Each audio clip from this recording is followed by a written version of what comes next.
Welcome back to Ancient Military History, a channel dedicated to providing visual representation of how ancient militaries operated and waged war, going into detail about the real tactics they used to win battles, and showing you, the viewer, how this would have looked in ancient times.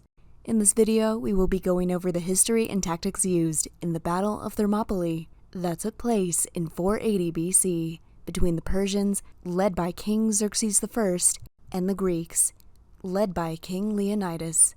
The small number of Greeks up against the overwhelming number of Persians was not just a face-off between a domineering force and fearless underdog, but it also showed the sheer determination of a people who so resisted its invaders that they would rather die than be conquered. In 550 BC, the First Persian Empire, also known as the Achaemenid Empire, was the world's first superpower. Its founder, Cyrus the Great, united the ancient world, Mesopotamia, Egypt, and the Indus Valley. His descendant, Darius the Great, would later unify the regions with a standardized currency, language, and measuring system. Darius also developed many roads that established important trade routes and lines of communication between Africa, Asia, and Europe. At its peak, the Persian Empire was so enriched with various cultures and backgrounds that it became the artistic center of early civilization. However, the empire ultimately entered a period of decline after they attempted to invade the proud and rebellious peoples of Greece. The all-powerful Persian Empire was already teeming with wealth and resources, so it is unclear why they would want to subjugate Greece, except perhaps to increase the king's prestige or extinguish a potentially troublesome threat to their western border. And the Persians would find them troublesome indeed. At the time, Greece was divided into several hundred city-states who were at constant war with one another, but in the face of an impending invasion, many banded together to repel their Persian attackers. Leading the first resistance were the Athenians, who defeated King Darius at the Battle of Marathon in 490 BC. Though the Greeks were victorious, it only showed the Persians what the rebels were capable of, and it opened the door for a full-scale attack from the largest empire in the world. A few years later, Darius died, and his son Xerxes I claimed his right to the throne, which was bestowed upon him by the gods themselves.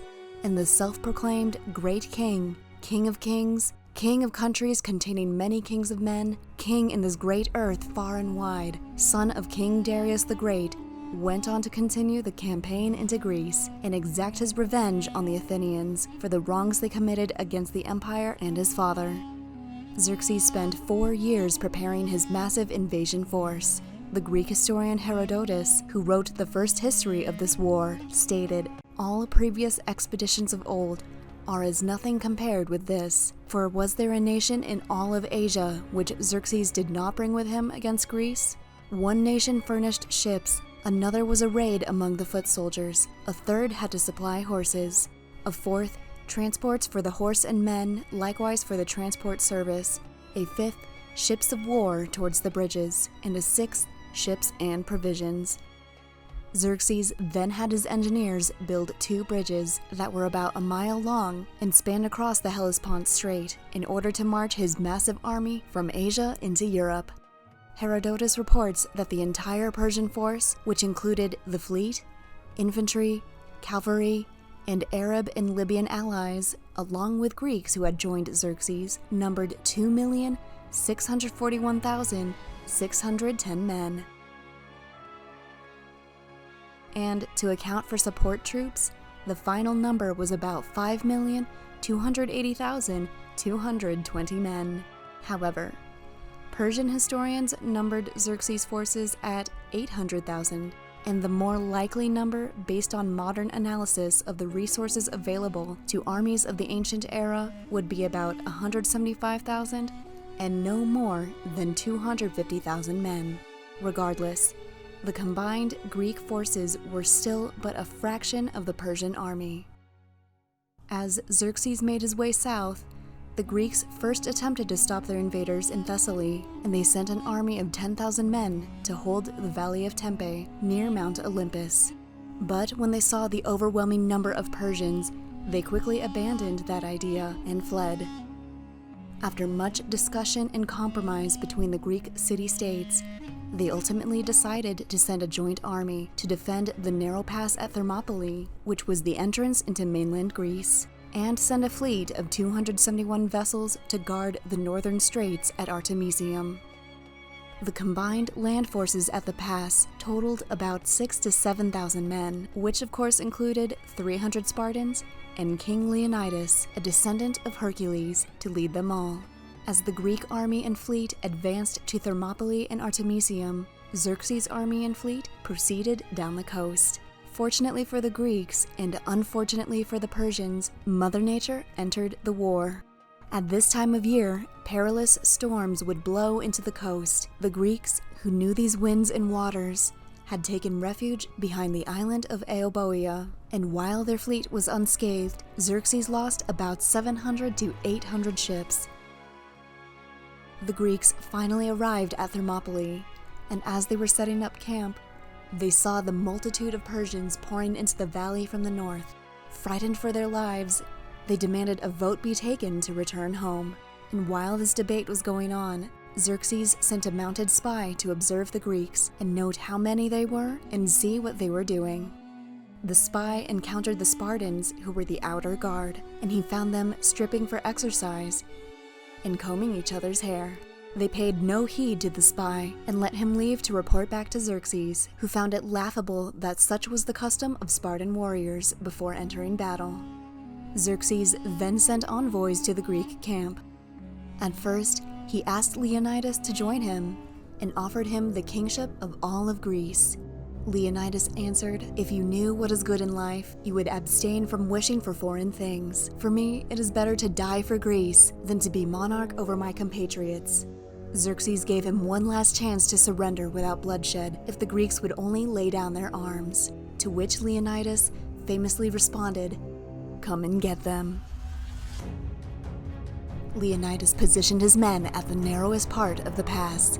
The Greeks were disciplined hoplite warriors equipped with body armor, a heavy round shield called a hoplon, a long spear, and a short sword. In battle, they fought in phalanx formation with rows of shields overlapping one another. The wall of shields was near impenetrable during a frontal attack. Persian soldiers had composite bows, a shorter javelin-type spear, a crescent-shaped wicker shield, and linen corselets. Xerxes also had an elite force called the Persian Immortals, and they were probably better protected with armor and longer spears. However, Persian warfare was more tailored to long-range assaults in an open field, first using lightly armored and therefore mobile archers, and then following up with a cavalry charge. The narrow pass at Thermopylae, with towering cliffs to the west and marshes and sea to the east, was probably between 15 and 30 meters wide. The terrain was thus well suited to Greek hoplite warfare and negated the advantage of numbers for the Persian troops. Xerxes waited 4 whole days to see if the Greeks would run away. When he found on the 5th day that they had not gone, he grew angry, and finally, in August of 480 BC, Xerxes launched his first attack. The Persian arrows and short spears could not break through the Greek phalanx, nor were their lightly armored men a match for the superior armor, weaponry, and discipline of the Greek hoplites. The Spartans, who were particularly noteworthy for their bravery and skill, would often turn their backs as if to run away, on which the Persians would rush after them, and then the Spartans would quickly wheel around and slay their pursuers. In this way, they destroyed vast amounts of the enemy. The Persians, despite all their efforts, were not making any progress in the pass and retreated. The second day was much like the first, with no better success on the part of the Persians. And though the Greeks were fewer in number, Leonidas had set up a system of detachments that would take turns in battle, so he would constantly have fresh troops on the front line. Herodotus wrote that during these assaults, it is said that Xerxes, who was watching the battle, 3 times leaped from the throne on which he sat, in terror for his army. Pondering on what to do next, a local Malian man, Ephialtes, who desired reward at the king's hands, approached Xerxes and informed him of a pathway which led across the mountain to Thermopylae. At dusk, Xerxes marched the remainder of his immortals through the whole of the night, and at dawn they found themselves close to the summit. Leonidas had earlier placed 1,000 Phocians to guard this path, but they were not prepared to face the elite immortals. They fled to higher ground, thinking they were the Persians' primary target, and wanting a more advantageous terrain. But the immortals instead continued their march along the mountain path so they could position themselves behind the main Greek force. However, news of the Persians' movement reached Leonidas, and he called a council early that morning. It is unclear if Leonidas commanded the Greek forces to withdraw, or if they departed without orders, but the majority left nonetheless. King Leonidas and his 300 Spartans, along with their slaves, and 700 Thespians and 400 Thebans remained behind. One may question why they would choose certain death, but Herodotus eloquently explained the nature of the Spartan warriors. Law is the master whom Spartans obey, and this master they fear more than Xerxes' subjects fear him. Whatever their law commands, they do, and its commandment is always the same. It forbids them to flee in battle, whatever the number of their foes, and requires them to stand firm and either to conquer or to die. As for the Thespians, they were not warriors from birth, but citizen soldiers who wanted to add whatever they could to the fight, rather than allow the Spartans to be annihilated alone. Though their bravery is often overlooked by history, it was most certainly not overlooked by the Spartans, who are said to have exchanged cloaks with the Thespians and promised to be allies for eternity. At dawn on the third day, the Greeks once more met the Persians at Thermopylae, and this time Xerxes could attack from both the front and the rear. Leonidas moved his troops to the widest part of the pass in an attempt to slaughter as many as they could, exerting themselves with the most furious valor. The Greeks fought with spears until every spear was shattered, and their king Leonidas fell in battle. And then they fought with their swords, protecting his body, until the sea of Persians pushed them back into the narrowest part of the pass and atop a small hill. Some continued fighting with their hands and teeth, until, finally, Xerxes ordered a shower of arrows until the last Greek was dead. The Spartans and Thespians met a noble death, for it is said that the Thebans surrendered in the midst of this battle. Xerxes had the body of Leonidas recovered, and he, enraged at the loss of so many soldiers, ordered his head be cut off and displayed on a stake at the battlefield. The Athenians, who were holding the Persians at the Straits of Artemisium, withdrew upon receiving the news of Leonidas' defeat. Xerxes was thus free to push his forces into mainland Greece, and while the story does not stop there, we'll save that battle for another day.